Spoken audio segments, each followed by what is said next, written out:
Hello everyone, it's Half-Light Mike. I hope you're all doing well.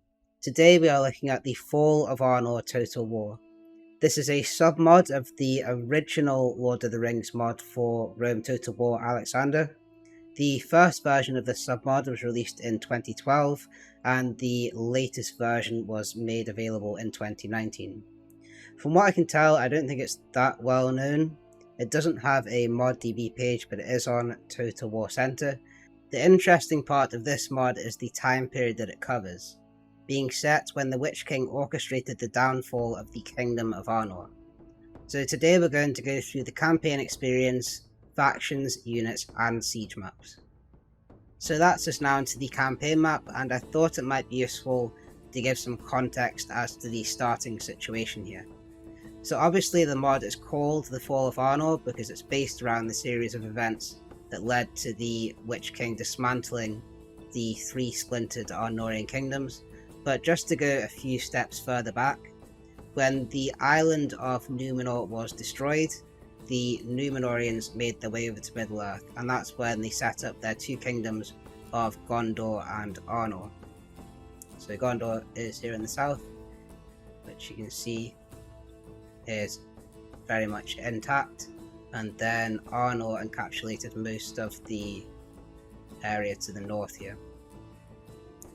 Arnor was led by Elendil, and Gondor was led by Isildur and Anarion, who were Elendil's children, although Elendil was considered to be the High King ruling over both nations.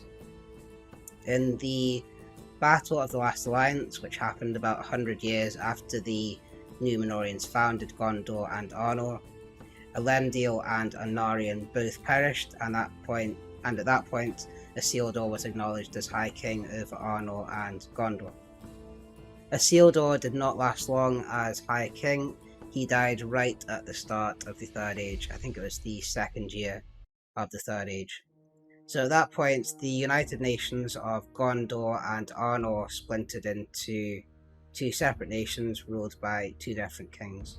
Arnor was ruled by Isildur's son, and Gondor was ruled by Anarion's son.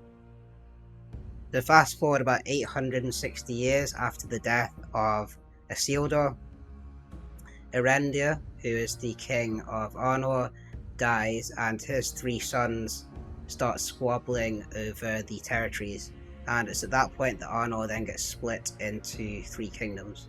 So you've got Arthedain in the north, you can see represented by the black and white. You've got Cardlane in the south, who is represented by the green and white, and then you've got Rhudaur, who sort of occupies this territory to the north.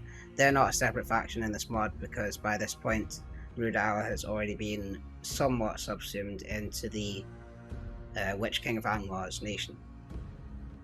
But essentially, after the Kingdom of Arnor was split into its three separate nations, they began feuding over the land. Particularly Amon Sol was a heavily contested location because it had the Palantir. And then about 450 years after Arnor was divided into its three separate kingdoms, the Witch King came to Angmar to form his kingdom. That was around 1300 of the Third Age. The infighting of the three Arnorian kingdoms essentially provided an opportunity for the Witch King to take advantage of their weakened state and destroy what was left of the previous Arnorian kingdom. So after the Witch King arrives in the north, he starts to make allies with some of the leaders in Rhudaur, and it's at that point that the king of Arthedain, King Arglib, claims kingship over all of the three Arnorian kingdoms, so Arthedain, Cardlane, and Rhudaur. Cardlane accepts Arglib's kingship, so they recognize him as king, but Rhudaur does not. Rhudaur allies with the Witch King. And so at that point, you've essentially got two warring nations. You've got the alliance of Arthedain and Cardlane, and then you've got the alliance of Angmar and Rhudaur on the other side. So at this point in the campaign, you can see that Ost Ringdir, which would be considered Rudala, is already part of Angmar's region, so they start with this settlement. Ost Andrath, Kameth Bryn, and Ost Method, I think, would also be considered Rudala, but they are controlled by bandits, so you do need to take them if you're starting as Angmar. But essentially what happened after Argleb claimed kingship was that he died near Amon Sol while squabbling with Angmar, and at that point his son Arvleg took over as king. So Argleb died around 1356 of the Third Age, and it was about 50 years later that Angmar essentially launched an all-out assault on Card Lane and Arthedain, and that is exactly the point at which the campaign starts. So the campaign starts in 1409 of the Third Age, and you can see that the turns are measured in days. It's very sort of narrowly focused on a very small window of time.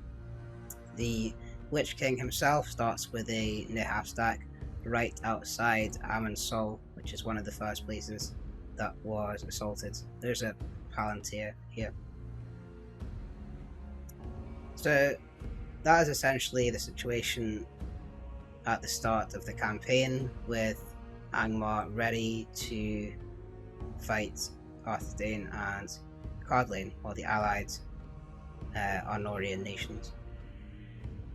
Just to kind of explain the other parts of the campaign map, so Gondor at this point is very powerful. They have Minas Ithil, Minas Arnor, before Minas Ithil was taken by the Witch King. They also have provinces which would later become Rohan. They actually would own more territory over this area, but I think the mod has said in his notes that it just made Gondor too powerful, so he decided just to cut back on the number of regions that they had. The dwarves, of course, own Khazad-dûm at this time because the Balrog is still asleep deep beneath the mountain. Lothlorien has their sort of familiar two settlements, Caras Galadon and Egladale. They also own a port city in the south here, before it becomes known as Dol Amroth, so that's Dol Blega. What else do we have? We've also got the High Elves, of course, so they are in the same places that they do in the regular Lord of the Rings Total War mods, with the Mithlond, Forlond and Harland, and of course Imladris in the east here, or in the centre of the map. The Witch King actually did try to assault Imladris before he launched his armies into Arnor, but he was repelled by the elves. You then have the Orcs, who are not really a big player in this mod. They only seem to have one region, so I wouldn't expect them to do too much. You've got the Mirkwood Elves at this point, who just own just the one region for them, Felagorth. Dale is not a faction in this mod, but of course the dwarves and some territory in the Iron Mountains. And of course, because Rohan is not really a nation at this point, we do have the men of Rovanion, although this faction is essentially just Rohan. Then you've got the Eastlings to the east, funnily enough, who have the same territories that they do in the base mod, and Mordor is not really up to much at this time, so they have Osgorgoroth, which would be, or later would be, Barad-dûr and Dol Guldur at this point. In the south you have the men of Harad occupying the regular territory, and then the Kingdom of Castamere.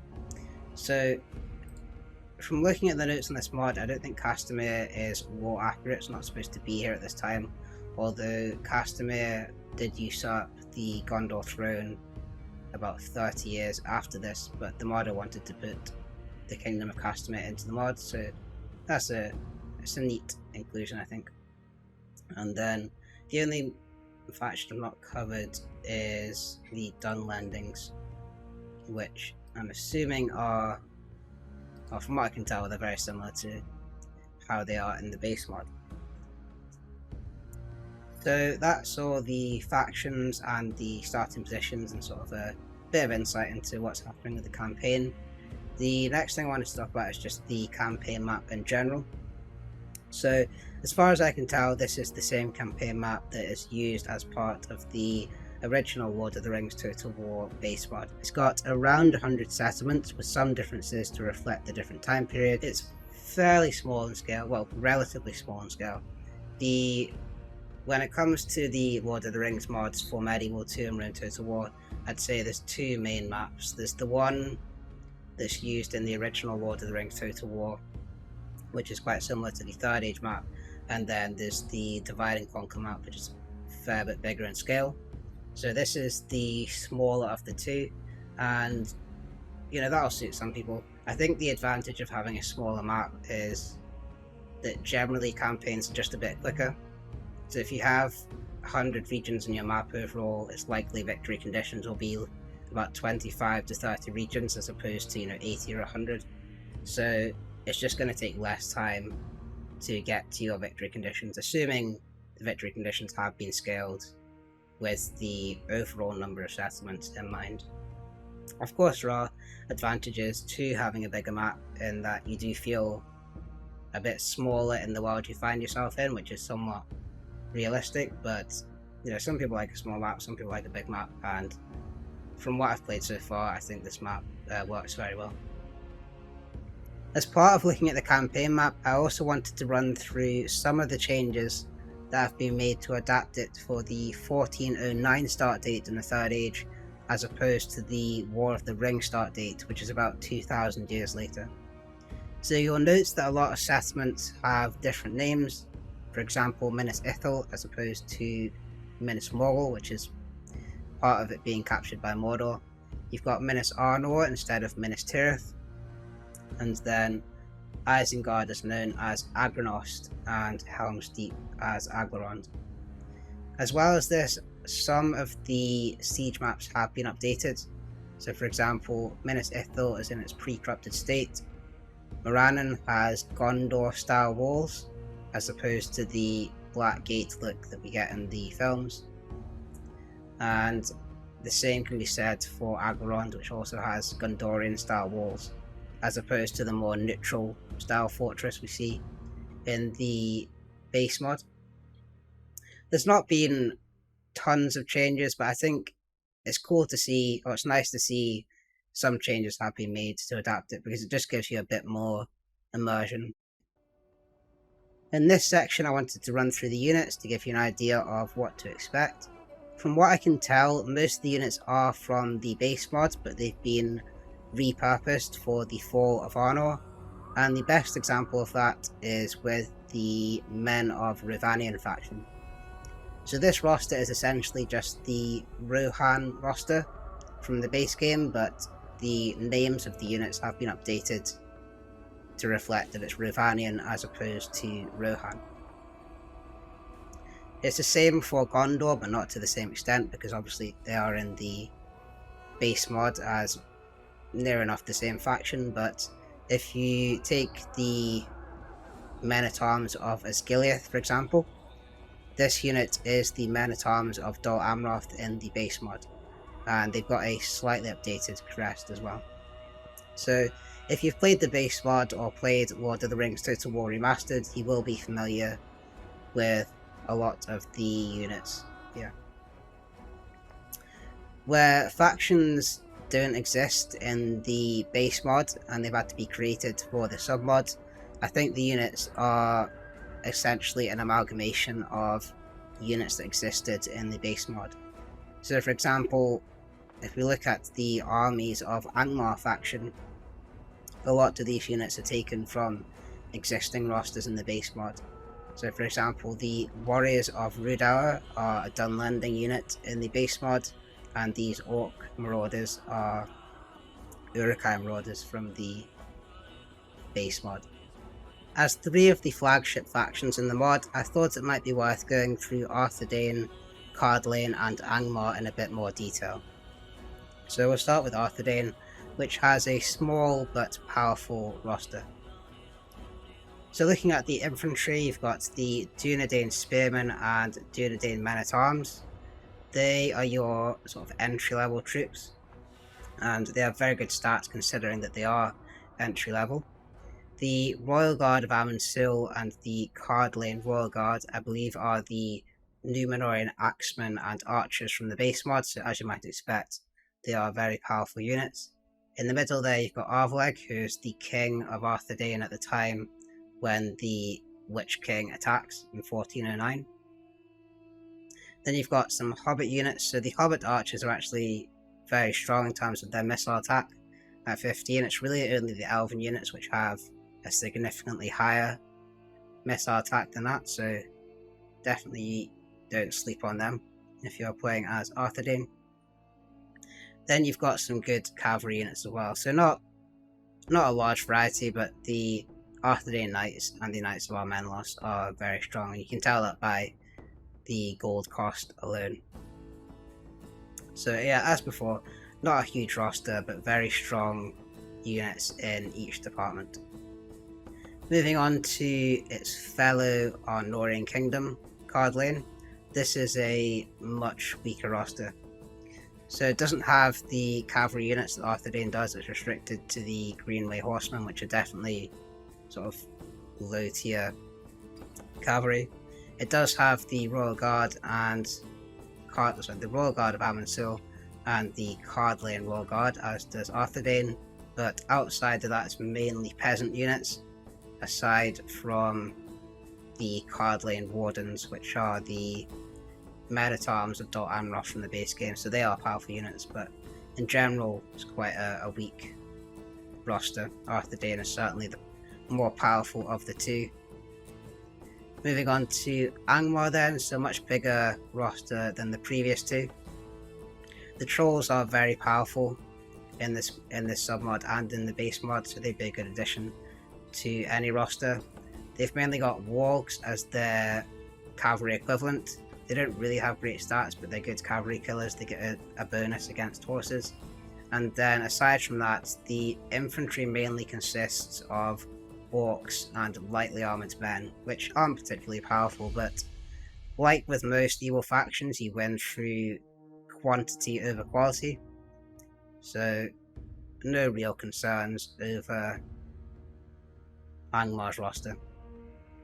And then just to finish off this section, I wanted to cover the High Elves because I think they look absolutely fantastic. Certainly the best units in the mod. But in the base Lord of the Rings Total War mod, the high Noldor units, the swordsmen, archers and the spearmen are hidden behind a script, which takes about 70 plus turns to unlock. So it takes a long time to get to your best units, but because this mod is set 2000 years before the time of the War of the Ring, there's no script for these units, so they're just added to the barracks. So the High Elves are certainly a lot more powerful in this mod because they can get their better units sooner. So, it might be worth going through Gondor as well. They have, as you might expect, a very large, well-rounded roster with generally the best of the best in each department outside of the arch units, which the elves, as you might expect, have the best archers. But yeah, let's move on to the next section. In this section, I want to show some of the siege maps. Firstly, we have the iconic locations from the films, such as Helm's Deep and Minas Tirith, or Minas Arnor as it's known at this time. But I also wanted to include maps that have been heavily changed for this mod, like Minas Ithil and Morannon, aka the Black Gate. Both are shown in their pre-corrupted state. Helm's Deep has also seen minor changes to its walls to reflect the Gondorian ownership at this time, as opposed to looking more like an abandoned fortress. We also have Rivendell and Caras Galadon, largely unchanged from the base mod. There are some other siege maps, but I believe these to be the most impressive. So in this section I'm going to discuss my thoughts on the mod overall. The objective of this mod is to provide a campaign experience set at the time of the Fall of Arnor, in which you can play as the Witch King and defeat the forces of Arnor, And I think it's very much achieved that objective, and having played an Angmar campaign to the end, I can say it was very enjoyable. I liked getting attached to the Witch King. I liked using him as a general. He starts off with I think 5 command stars. I like using him on the front line and building him up to be this great general. You know, I really like the roleplay aspect of this campaign and being able to play as Angmar and dismantle the Kingdom of Arnor.